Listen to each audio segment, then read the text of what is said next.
ଥରେ ମହାତ୍ମା ଗାନ୍ଧୀ ଆଶ୍ରମର କେତେଜଣ ପିଲାଙ୍କୁ ନେଇ ପ୍ରାତଃଭ୍ରମଣରେ ବାହାରିଲେ। ଭ୍ରମଣ କରୁ କରୁ ରାସ୍ତାରେ ଗୋଟିଏ ସୂତାଟିଏ ପଡ଼ିଥିବା ଦେଖିଲେ। ସେଦିନ ଥିଲା ମହାତ୍ମା ଗାନ୍ଧୀଙ୍କର ମୌନବ୍ରତ।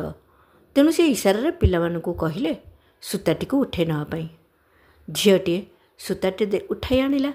ଦେଖିଲା ଧୂଳିମଳି ହୋଇଯାଇଛି ଏବଂ ଖୁବ୍ ଛୋଟ ସୂତାଟିଏ। ତାକୁ କ'ଣ ହେବ ବୋଲି ଭାବି ସେଇଠାରେ ଫୋପାଡ଼ି ଦେଇ ଆସିଲା।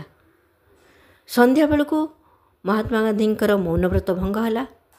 ସେ ପିଲାଙ୍କୁ ଡାକି ପଚାରିଲେ ସେ ସୂତା ଖଣ୍ଡକ କ'ଣ ହେଲା?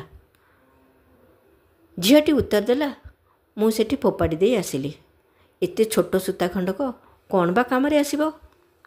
ମହାତ୍ମା ଗାନ୍ଧୀ ତା ଉପରେ ବିରକ୍ତ ହେଲେ ଏବଂ କହିଲେ, ଯା ଶୀଘ୍ର ନେଇ ଆସିବୁ। ଝିଅଟି ଯାଇ ସେଇ ସୂତା ଖଣ୍ଡକୁ ନେଇ ଆସିଲା।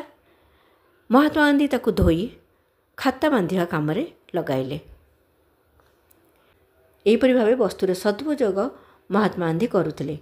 ଏହି କଥା ଛୋଟ ଲାଗିପାରେ।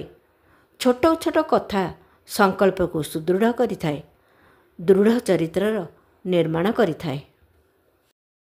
ବିଚାର କ୍ରାନ୍ତି ଦୂତ ୟୁଟ୍ୟୁବ ଓଡ଼ିଆ ଚ୍ୟାନେଲକୁ ସବସ୍କ୍ରାଇବ୍ କରିବା ସହ ପରବର୍ତ୍ତୀ ଭିଡ଼ିଓ ପ୍ରାପ୍ତ କରିବା ପାଇଁ ବେଲ୍ ଆଇକନ୍ ଦବାନ୍ତୁ ଏବଂ ବିଚାର କ୍ରାନ୍ତି ଦୂତ ଓଡ଼ିଆ ଫେସବୁକ୍ ପେଜ୍ ସହ ଯୋଡ଼ି ହୁଅନ୍ତୁ। ଧନ୍ୟବାଦ।